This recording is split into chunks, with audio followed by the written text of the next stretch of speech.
সুপ্রিয় শিক্ষার্থীরা, আসসালামু আলাইকুম। আমরা গুণগত রসায়নের এর আগে একটি ক্লাস নিয়েছিলাম, যেখানে দুইটি উদ্দীপক ইন ডিটেল আলোচনা করা হয়েছে। যে উদ্দীপকগুলো বিভিন্ন বোর্ডে এসেছিল, আমরা ধারাবাহিকভাবে এই ধরনের আরও 8-10টি ক্লাস নিব, যে ক্লাসগুলোতে বিভিন্ন উদ্দীপক বিভিন্ন বোর্ডে যেগুলো এসছে সেগুলো নিয়ে আমরা ইন ডিটেল আলোচনা করব। এর আগে আমরা এমসিকিউর কয়েকটি ক্লাস নিয়েছি, যেগুলো বোর্ডের প্রশ্ন ছিল। সো আমি প্রত্যেকটা অধ্যায়ের ক্ষেত্রেই এই কাজটি করব। তোমাদের বোর্ডের এমসিকিউ, সিকিউ এবং বিশ্ববিদ্যালয়ের প্রশ্নগুলো নিয়ে আমার প্রত্যেকটা অধ্যায়ে অ্যাভারেজে 22-23টা করে ক্লাস নেওয়ার ইচ্ছা আছে।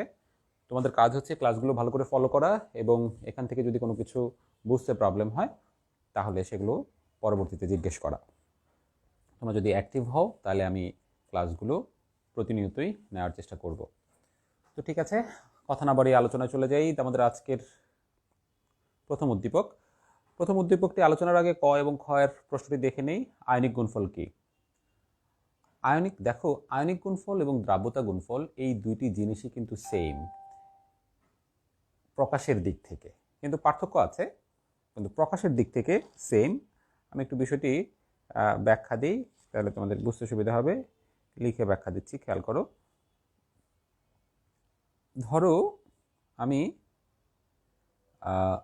একটা লবণ নিলাম যেটা দ্রবীভূত অবস্থায় আছে, সে অ্যালুমিনিয়াম ক্লোরাইড।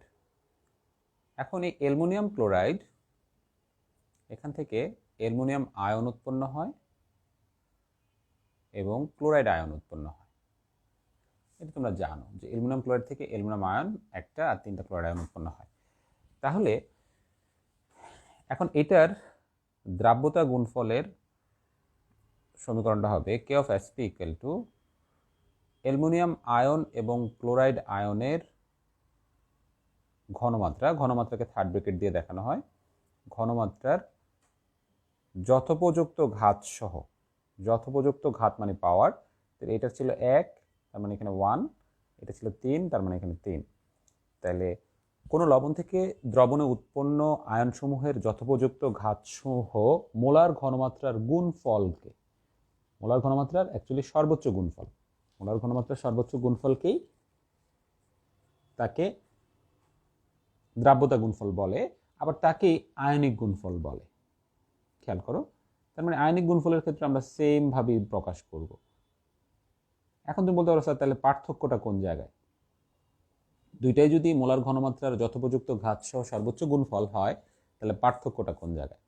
হ্যাঁ, পার্থক্যটা হচ্ছে দ্রাব্যতা গুণফল শুধুমাত্র সম্পৃক্ত দ্রবণের ক্ষেত্রে, শুধুমাত্র সম্পৃক্ত দ্রাব্যতা গুণফল, সম্পৃক্ত দ্রবণ।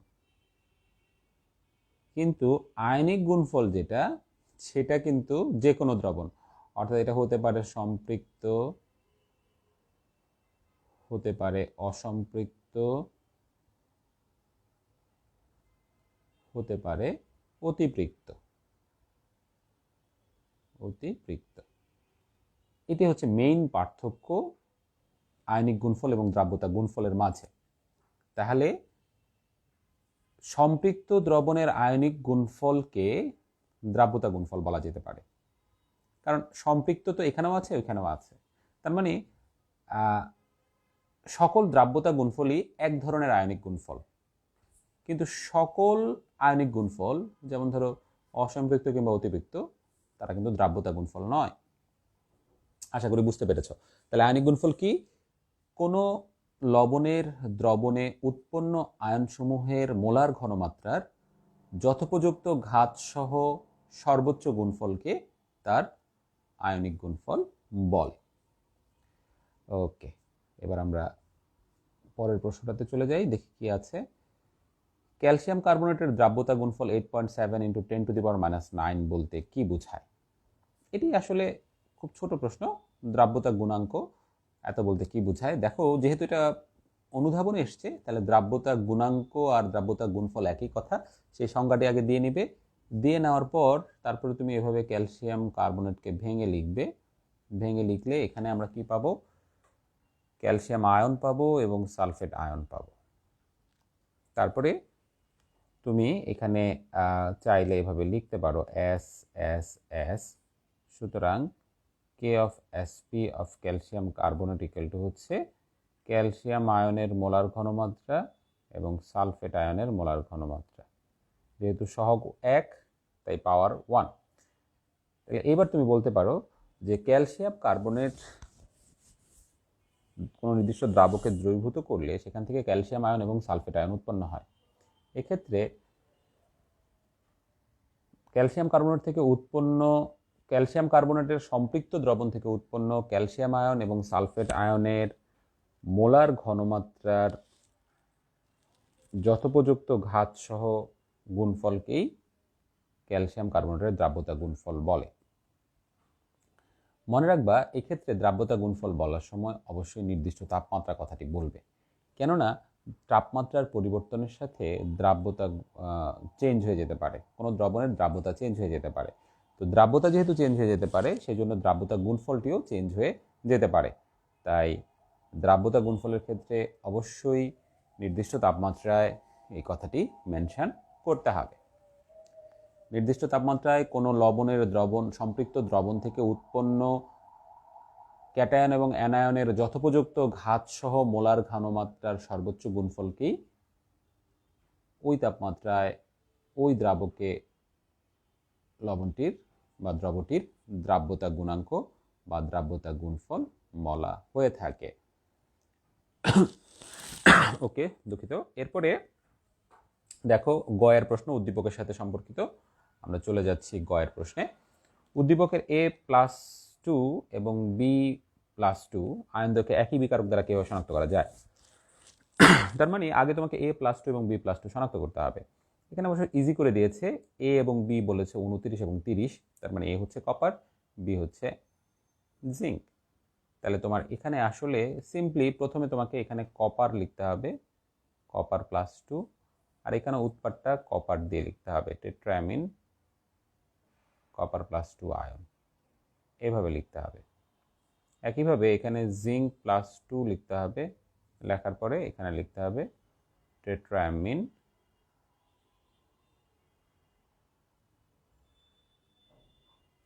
জিঙ্ক +2 আয়ন লিখতে হবে। ঠিক আছে, এখন বলা হচ্ছে উদ্দীপকের এই কপার এবং জিঙ্ক আয়নকে একই বিকারক দ্বারা কিভাবে শনাক্ত করা যায়। তাহলে প্রথমে তোমাকে কিন্তু এই কথাগুলো লিখতে হবে উদ্দীপক অনুযায়ী, কারণ তোমাকে দেখাতে হবে যে এটা আসলে কোনটা কে, কোনটা কপার কোনটা জিঙ্ক, এটা দেখাতে হবে। যেহেতু একই বিকারক দ্বারা জানতে চাচ্ছে কপার এবং জিঙ্কের শনাক্তকরণ, তাইলে তোমাকে সেই জিনিসটা জানতে হবে। শিক্ষার্থীরা, আমরা জানি যে পটাশিয়াম ফেরোসায়ানাইড, এটা দিয়ে 4টা বিকারক শনাক্ত করা যায়, 4টা ক্যাটায়ন শনাক্ত করা যায়। এর মধ্যে কপার +2 এবং জিঙ্ক এই দুইটাও কিন্তু বিদ্যমান। তাহলে আমি দেখাই বিক্রিয়াগুলো। যেমন ধরো, তুমি যদি কপার শনাক্ত করতে চাও, যেমন ধরো কিউপ্রিক ক্লোরাইড আর পটাশিয়াম ফেরোসায়ানাইড,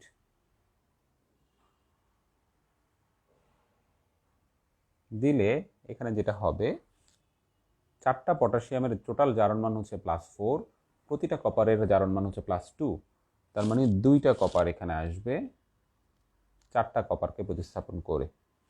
এটা হবে কপার ফেরোসায়ানাইডের একটা বাদামি অদক্ষেপ পড়বে। এটা হলো বাদামি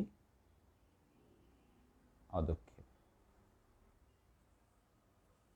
একইভাবে তুমি যদি জিঙ্ককে শনাক্ত করতে চাও, তাহলে যেমন ধরো আমরা যদি জিঙ্কের লবণ নেই, জিঙ্ক ক্লোরাইড, আচ্ছা এখানে যে ক্লোরাইড বের হলো, সেই ক্লোরাইডের সাথে এখানে পটাশিয়াম মিলে পটাশিয়াম ক্লোরাইড হবে। সমতা করে যদি লিখতে চাও সেটাও লেখা সম্ভব। যেমন এখানে 2 লিখলা, তাহলে 2 লিখলে যে 2টা পটাশিয়াম, আর এখানে 4টা ক্লোরাইড 4টা পটাশিয়াম, তাহলে 4টা পটাশিয়াম ক্লোরাইড। অ্যাকচুয়ালি এটা না লিখলেও হবে, সাইড রিঅ্যাকশনটা এখানে গুরুত্বপূর্ণ না।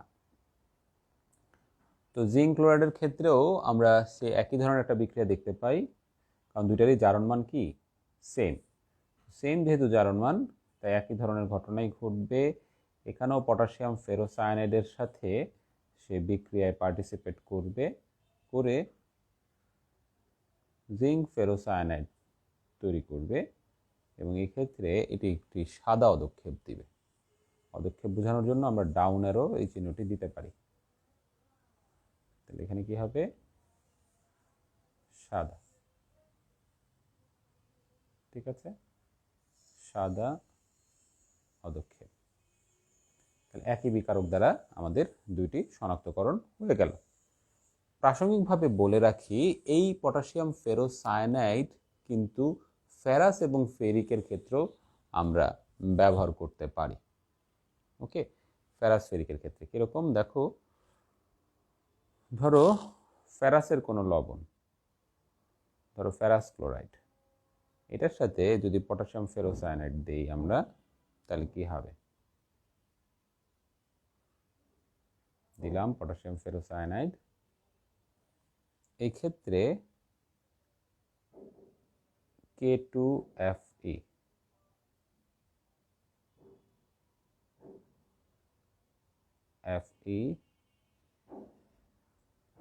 CN6 এরকম একটি হবে, এটা হবে হালকা নীল অদক্ষেপ, হালকা নীল অদক্ষেপ। তাহলে এখানে দুইটা পটাশিয়াম সরে যাচ্ছে, একটা আয়রন এসছে, তাহলে এইখানে যে দুইটা পটাশিয়াম সরে যাবে, সেই দুইটা পটাশিয়াম এখানে দুইটা ক্লোরিনের সাথে যুক্ত হয়ে 2 পটাশিয়াম ক্লোরাইড উৎপন্ন করবে। তাহলে এটার নাম হচ্ছে কি, পটাশিয়াম,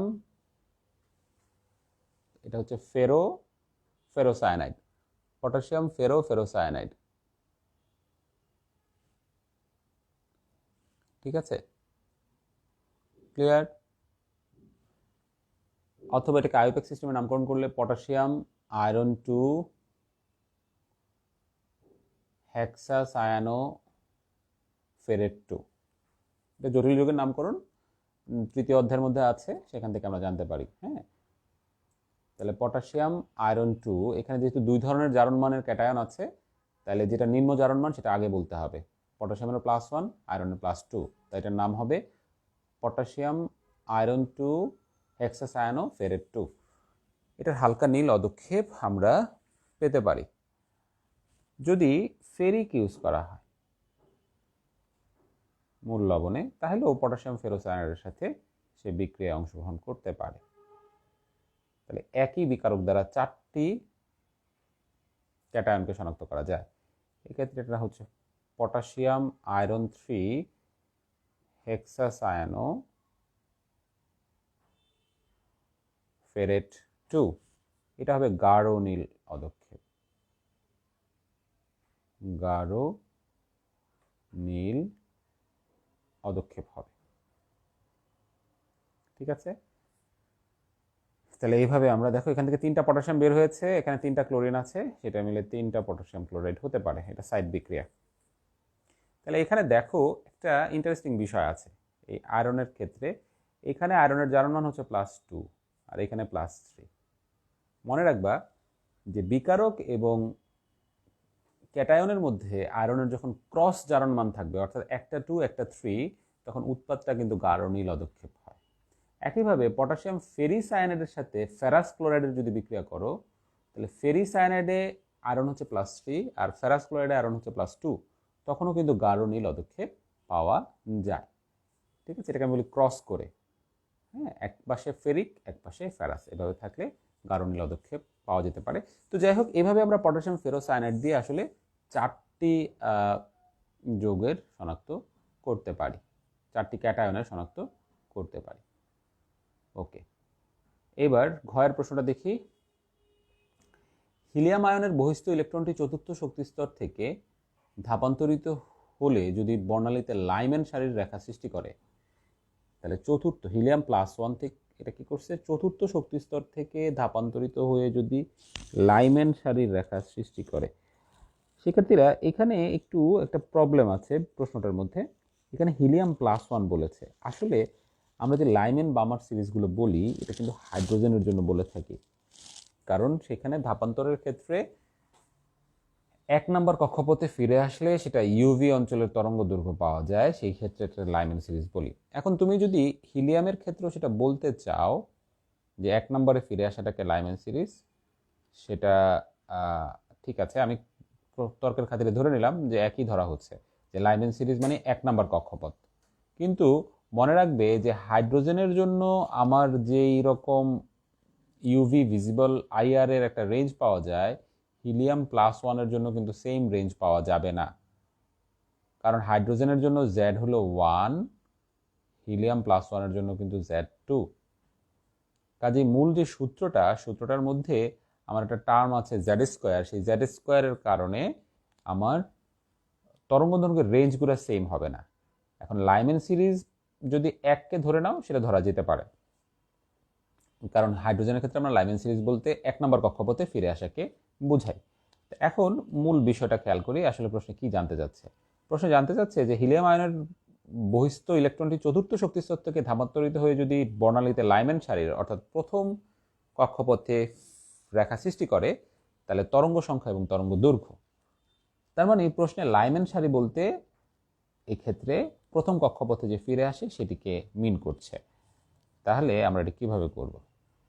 আমরা এটি করার জন্য প্রশ্ন অনুযায়ী আমরা প্রথমে সূত্রটা লিখি। সূত্রটা হচ্ছে এরকম যে nu bar equal to 1/λ equal to RH into 1/n1 square minus 1/n2 square into Z square. এই জেড স্কোয়ারটা আমরা অনেক সময় দেই না। অ্যাকচুয়ালি হাইড্রোজেনের জন্য জেড এর মান 1, তাই জেড স্কোয়ার 1 আসে, তাই এটি আমরা অনেক সময় দিই না। কিন্তু হাইড্রোজেন ব্যতীত হিলিয়াম প্লাস ওয়ানের জন্য কিন্তু এটা দিতে হবে।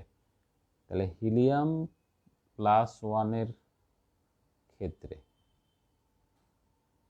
তাহলে জেড হচ্ছে 2, n1 হচ্ছে যেহেতু লাইম্যান সিরিজ বলা হয়েছে 1, n2 হচ্ছে 4, ঠিক আছে।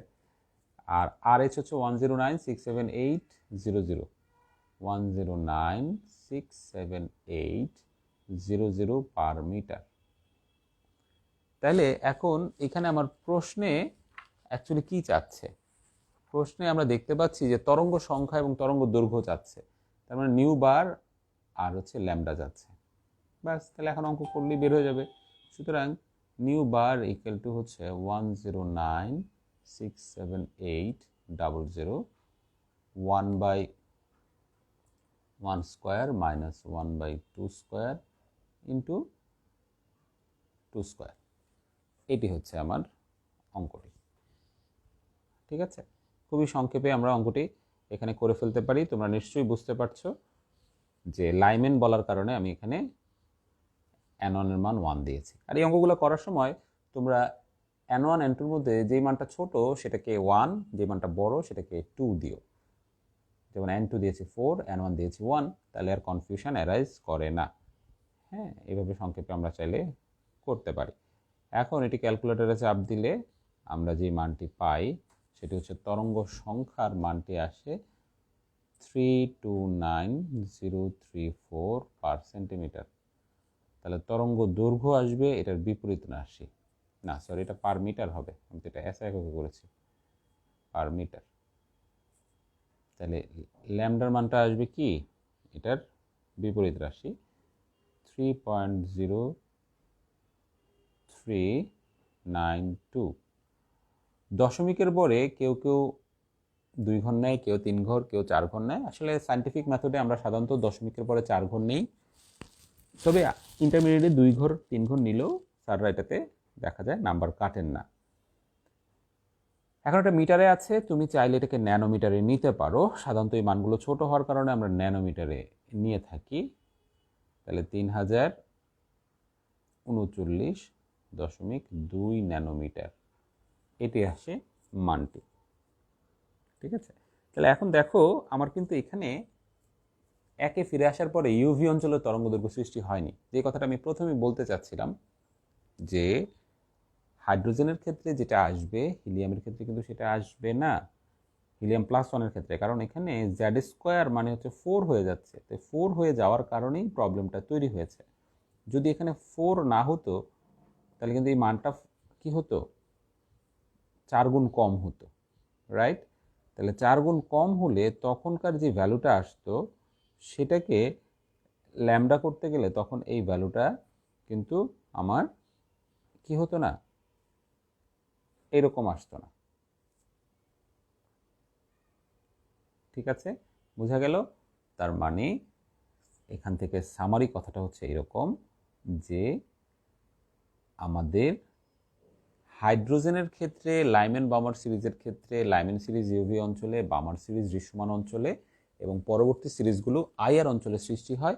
এই কথাটিকে আমরা কি করব, কনস্ট্যান্ট ধরে নিব, ঠিক আছে। কিন্তু অন্য ক্ষেত্রে আমরা এই কাজটি কনস্ট্যান্ট ধরে নিব না, ঠিক আছে। অন্য ক্ষেত্রে এটা কনস্ট্যান্ট ধরা যাবে না। তো শিক্ষার্থীরা দেখো, এটা আমার মনে তোমরা বুঝতে পেরেছো। তারপর আমি আরেকবার একটু ক্যালকুলেশনটা চেক করে দিচ্ছি যে ঠিক এসছিল কিনা। Just a minute. 1 মাইনাস 0.25 1/4, তাহলে 1 মাইনাস 0.25 into 4 পূরণ 1096780। আচ্ছা হ্যাঁ, দুঃখিত, আমার এখানে একটু ভুল হয়েছে। আমার সেটাই মনে হচ্ছিল যে এখানে একটু ভুল হয়েছে। এখানে আরও দুটো শূন্য হবে, আরও দুটো শূন্য হবে।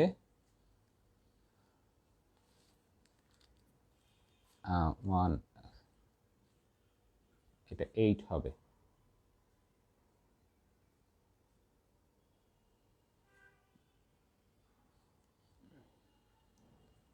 এটা 30 আসবে, 30.39। ঠিক আছে, হ্যাঁ, ওকে। এবার আমরা পরবর্তী আলোচনায় চলে যাই, পরবর্তী উদ্দীপকে যাই। উদ্দীপকটাতে কি বলা আছে দেখো। আচ্ছা, উদ্দীপক পরে দেখি, আগে দেখি ক্রোমাটোগ্রাফিক কি। ক্রোমাটোগ্রাফিক কি এটি নিয়ে আমরা একটু আগে আলোচনা করি। ক আর খয়ের সাথে যেহেতু উদ্দীপকের রিলেশন নেই, তো সেগুলো আগে একটু আলোচনা করে নিই। ওকে, ক্রোমাটোগ্রাফি এগুলো নিয়ে অবজেক্টিভ আমি ইন ডিটেল আলোচনা করেছি। ক্রোমা মানে হচ্ছে কালার, গ্রাফ মানে অঙ্কন করা, অর্থাৎ গ্রাফ কালার থেকে গ্রাফ অঙ্কন করা। অর্থাৎ দুই বা তার অধিক পদার্থের মিশ্রণ থেকে যখন তাদেরকে তাদের বর্ণ থেকে আলাদা করা যায়। এখন দুই বা তার অধিক পদার্থের মিশ্রণ যখন একত্রে মিশ্রিত থাকে, তারা একটা কম্বাইন্ড কালার শো করে। কোনোভাবে তুমি যদি তাদেরকে আলাদা করতে পারো, তাহলে তাদের নিজস্ব কালারটা চলে আসবে। সহজভাবে বলি, ধরো যে তুমি একটা পাত্রের মধ্যে তুমি লাল, রেড, ব্লু, তারপর হচ্ছে গ্রিন কালার মিক্স করলে, তখন কিন্তু একটা কম্বাইন্ড কালার পাওয়া যাবে। এখন সেই কম্বাইন্ড কালারটা এখান থেকে তুমি যে মিক্স করলে, এটা হচ্ছে কম্বাইন্ড কালার। কম্বাইন্ড, এই কম্বাইন্ড কালারটা কিন্তু পুরোপুরি লাল কিংবা ব্লু কিংবা গ্রিন হবে না। যখন বাই সামহাও তাদেরকে যদি তুমি আলাদা করে ফেলতে পারো, তখন সেই কম্বাইন্ড কালারটা থেকে আমরা লাল, তারপরে হচ্ছে নীল কিংবা সবুজ কালারটা দেখতে পাবো। এখানেও এক্স্যাক্টলি বিষয়টা তাই। যখন আমি দুই বা তার অধিক বিভিন্ন কালারফুল যৌগ একত্রে মিশ্রিত করি, তখন একটা কম্বাইন্ড কালার পাওয়া যায়। তো সেই কম্বাইন্ড কালার থেকে তাদেরকে কোনোভাবে যদি আলাদা করা যায়, তখন তাদের নিজস্ব কালারটা আমরা চোখে দেখতে পাবো। তাহলে এইভাবে কালার দেখে তাদেরকে আইডেন্টিফাই করা, এটাই হচ্ছে ক্রোমাটোগ্রাফি। তাহলে এখানে কি করা হয়, এখানে দুইটা দশা ইউজ করা হয়, দশা বা মাধ্যম। একটা হচ্ছে স্থির দশা আর একটা হচ্ছে চলমান দশা। তাহলে কথাটা হচ্ছে এরকম যে স্থির এবং চলমান দশার নিয়ে বা স্থির এবং চলমান দশার উপস্থিতিতে দুই বা তার অধিক পদার্থের মিশ্রণকে উক্ত দুইটি দশায় তাদের দ্রাব্যতা এবং অধিশোষণ মাত্রার উপর ভিত্তি করে পৃথকীকরণ করার পদ্ধতিটাই হচ্ছে ক্রোমাটোগ্রাফি। আবার বলছি, স্থির এবং চলমান দশার উপস্থিতিতে দুই বা তার অধিক পদার্থের মিশ্রণকে তাদের উক্ত দশা দুইটির উপর দ্রাব্যতা এবং অধিশোষণ মাত্রার উপর ভিত্তি করে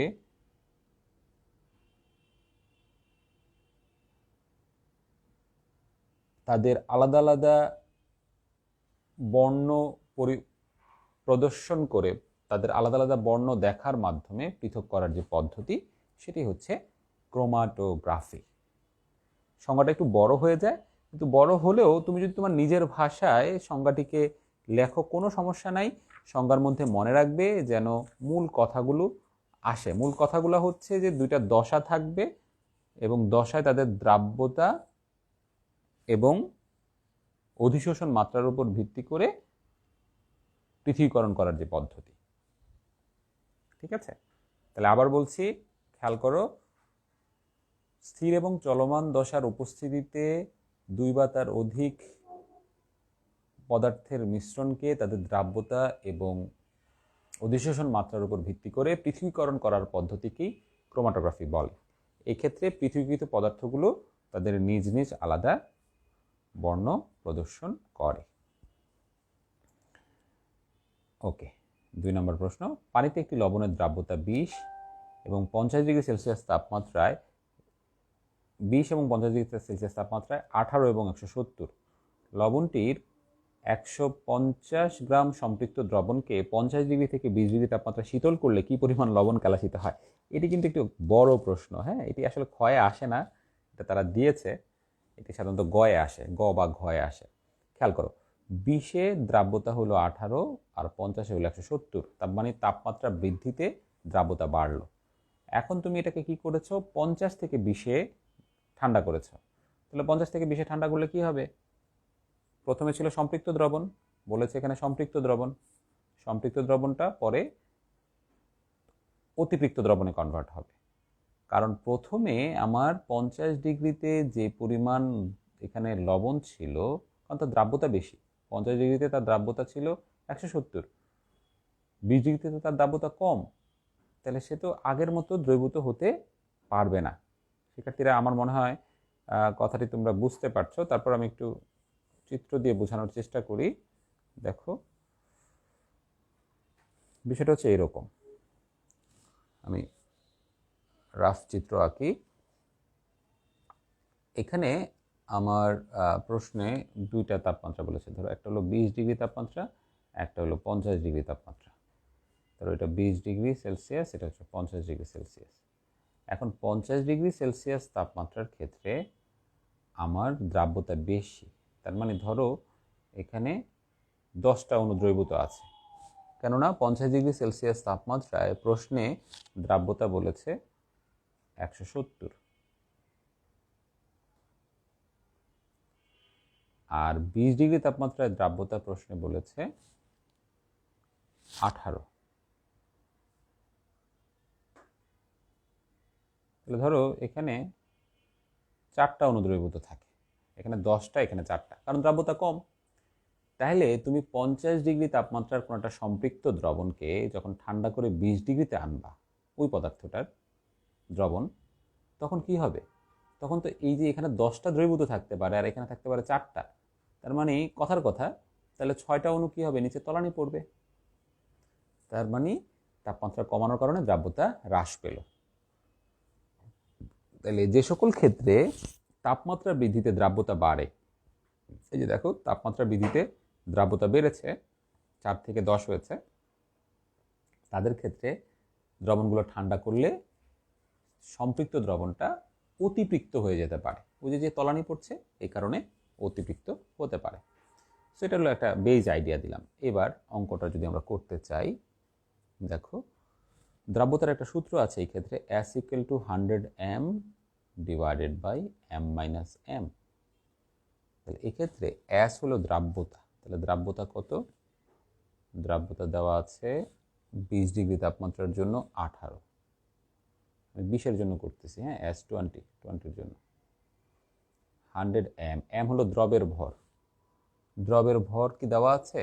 নাই। 150 গ্রাম সম্পৃক্ত দ্রবণ দেওয়া আছে, তাহলে বড় হাতের m হচ্ছে দ্রবণের ভর 150, আর ছোট হাতের m জানা নাই, তাহলে আমার এখান থেকে mটা বের করতে হবে। হ্যাঁ, তাহলে এটা একটু ক্যালকুলেশন করে বের করতে হবে। তাহলে আমি একটু ক্যালকুলেশন করি, এখানে একটু জটিল ক্যালকুলেশন, এটা সরি জটিল না, এটা সহজ ক্যালকুলেশন। 150-কে প্রথমে 18 দিয়ে মাল্টিপ্লাই করতে হবে, 2700 হয়, আর 2700 মাইনাস 18m, তাহলে 2700 মাইনাস 18m ইকুয়াল টু, আচ্ছা এখানে একটু ভুল হয়েছে, এটা হলো 100m ছিল, ইকুয়াল টু 100m। তাহলে 18 mটাকে এই পাশে নিলে 118 হয়, তাহলে 2700কে 118 দিয়ে ভাগ দিলে আমার m পেয়ে যাব। তার মানে m ইকুয়াল টু হচ্ছে 22.88, এত দ্রবের ভর পেলাম।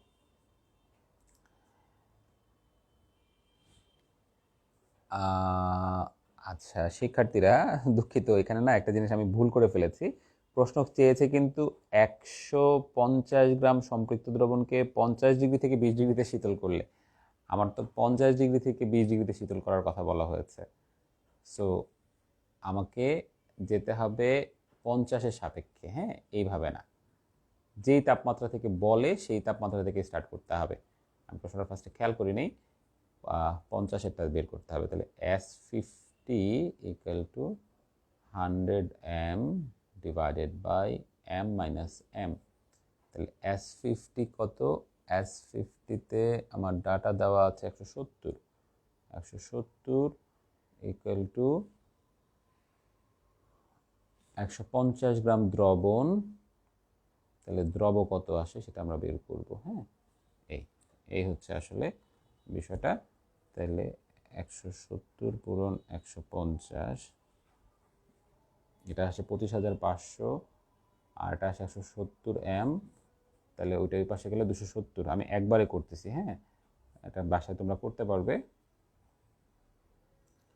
তাহলে m এর মান আসে 94.44। খেয়াল করো, এটা হলো দ্রব। তাহলে দ্রাবক কত? টোটাল 150 গ্রাম দ্রবণ। তাহলে দ্রাবক m মাইনাস m হবে 150 মাইনাস এত, তাই না? তাহলে 55.56 গ্রাম। খেয়াল করো শিক্ষার্থীরা, আমরা এই ক্ষেত্রে দ্রাবক কিন্তু চেঞ্জ হবে না।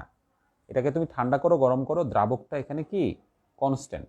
তাহলে দ্বিতীয় ক্ষেত্রে আমার S20-তে দেখো 100 m by m minus m এ S20 দেওয়া আছে দ্রাব্যতা 18, তাহলে 100 m বাই 55.56, এই, হ্যাঁ, ঠিক আছে। m মাইনাস mটা কিন্তু কনস্ট্যান্ট। এই ধরনের অঙ্কগুলো ঠান্ডা করা বা লো টেম্পারেচার থেকে হাই টেম্পারেচার অথবা হাই টেম্পারেচার থেকে লো টেম্পারেচার যাওয়ার সময় দ্রাবকটা ফিক্স থাকে, কারণ দ্রাবকের কথা তো আমরা এখানে কি করি না, বলি না। ওকে, তাহলে এখানে m এর মান আসে 10 গ্রামের মতো, হ্যাঁ, 10 গ্রাম। অর্থাৎ 20 ডিগ্রি তাপমাত্রায় 10 গ্রাম তার ক্যাপাসিটি রাখার, যেটা 50 ডিগ্রি তাপমাত্রায় তার ক্যাপাসিটি ছিল 94 গ্রাম। তাহলে বাকিটা কি হবে? এই বিয়োগফলটা কেলাসিত হবে, ঠিক আছে। সুতরাং লবণ কেলাসিত হবে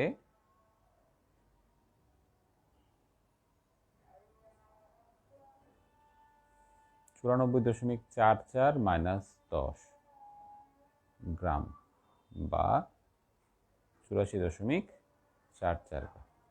এই পরিমাণ লবণ আমার কি হয়ে যাবে? কেলাসিত হয়ে যাবে।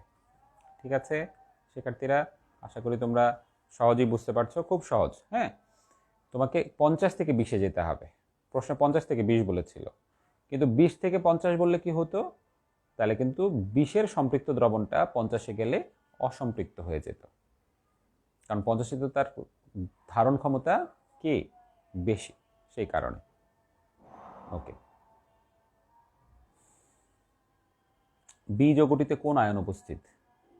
বি, আচ্ছা, এখানে আগে বলছে এ শিক্ষা পরীক্ষা দেয় না, বি শিক্ষা পরীক্ষা নীলাভ সবুজ পদক্ষেপ দেয়। তাহলে এখানে দেখো পটাশিয়াম ফেরোসায়ানাইডের সাথে বি একটু আগে দেখেছি, বি হলো কপার দিলে বাদামি পদক্ষেপ পাওয়া যায়, আর পটাশিয়াম ফেরোসায়ানাইডের সাথে আয়রন দিলে গারোনিল পদক্ষেপ পাওয়া যায়। দেখো একটু আগেই দেখেছি, এই যে পটাশিয়াম ফেরোসায়ানাইডের সাথে কপার দিলে বাদামি পদক্ষেপ, আর পটাশিয়াম ফেরোসায়ানাইডের সাথে এখানে কি বলেছে, গারোনিল পদক্ষেপ। এই যে পটাশিয়াম ফেরোসায়ানাইডের সাথে ফেরিক দিলে গারোনিল পদক্ষেপ। তার মানে এই বিক্রিয়াটা এবং এই বিক্রিয়াটা, এই দুইটা বিক্রিয়া আমার এখানে কি আলোচ্য বিক্রিয়া। ঠিক আছে, এই যে এই বিক্রিয়াটা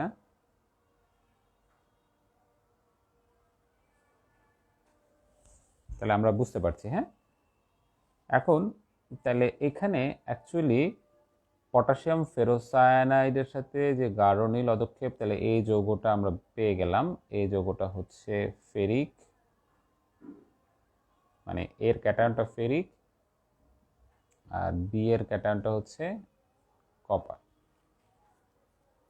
বি আয়নটিক যৌগটিতে বি যৌগটিতে কপার আছে আর এই যৌগটিতে ফেরিক আছে। বি যৌগটিতে কোন আয়ন উপস্থিত বিক্রিয়া সহ লিখো। তাহলে বি যৌগটিতে আছে কপার। তার মানে আমাকে কোনটা লিখতে হবে? বি যৌগের জন্য এই যে এখান থেকে লিখতে হবে, দেখো এই যে এটা, এই যে কপার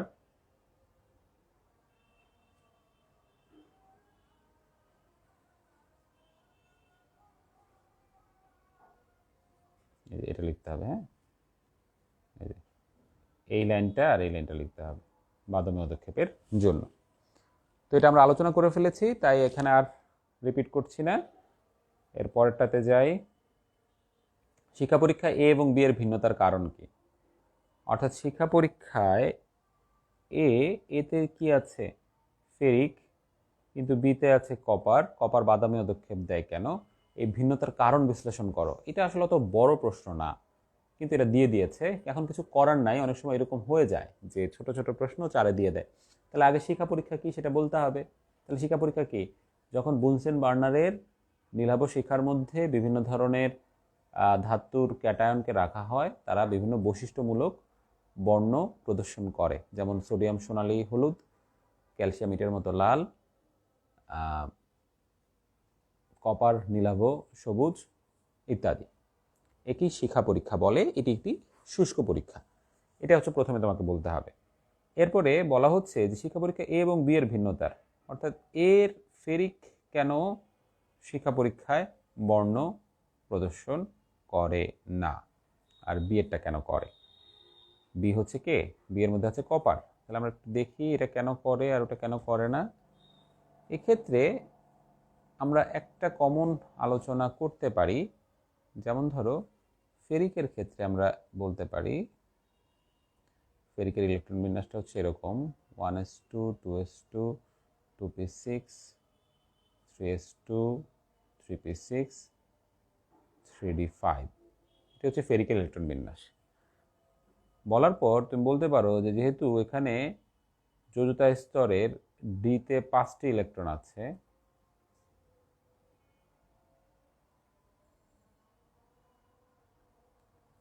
আবার পিতে পরিপূর্ণ অবস্থায় আছে 6টি ইলেকট্রন এবং এসে পরিপূর্ণ অবস্থায় 2টি ইলেকট্রন আছে,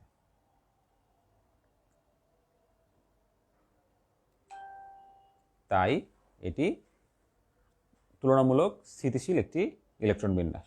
এই স্থিতিশীল ইলেকট্রন বিন্যাসের কারণে শিক্ষা পরীক্ষা যখন তাকে উত্তেজিত করা হয়, তাকে আসলে উত্তেজিত করা যায় না বা তার যোজ্যতা স্তর ইলেকট্রন লাফ দিয়ে উপরে ওঠে না। মনে রাখতে হবে এই কথাটি তুমি এখানে বলবে যে আমরা কেন বর্ণ দেখতে পাই, এটি আগে ব্যাখ্যা দিবে। এক্ষেত্রে বলবে যে যখন যোজ্যতা স্তরের ইলেকট্রন লাফ দিয়ে উপরে যায়, যোজ্যতা স্তরের ইলেকট্রন যখন জাম দিয়ে উপরে যায়, তখন তাকে বলা হয় উত্তেজিত অবস্থা।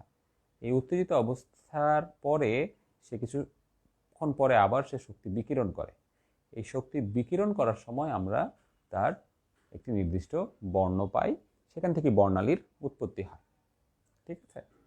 তাহলে শক্তির শোষণ এবং পরবর্তীতে বিকিরণ থেকে বর্ণালী পাওয়া যায়। যেহেতু ফেরিকের ক্ষেত্রে তার যোজ্যতা স্তরের এস এবং পি পরিপূর্ণ থাকে এবং বি অর্ধপূর্ণ থাকে, যা একটি তুলনামূলক অধিক স্থিতিশীল ইলেকট্রনীয় কনফিগারেশন বা ইলেকট্রনীয় কাঠামো, তাই এই ক্ষেত্রে শিক্ষা পরীক্ষায় ফেরিক কোনো বর্ণ প্রদর্শন করে না। এখন তোমাকে যদি বলা হয় এটার সাথে কে ছিল? ছিল কপার। তাহলে আমরা কপারেরটা দেখি, কপারে আসলে কি হয়। কপারেরটা ছিল কপার +2 অবস্থায়। তাহলে কপার +2 মানে হলো 1s2 2s2 2p6 3s2 3p6 3d9। তাহলে এটা যদি আমরা দেখাতে চাই তাহলে এটা হলো 3s2,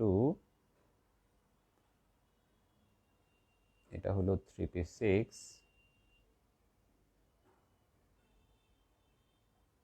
আর হচ্ছে 3d9।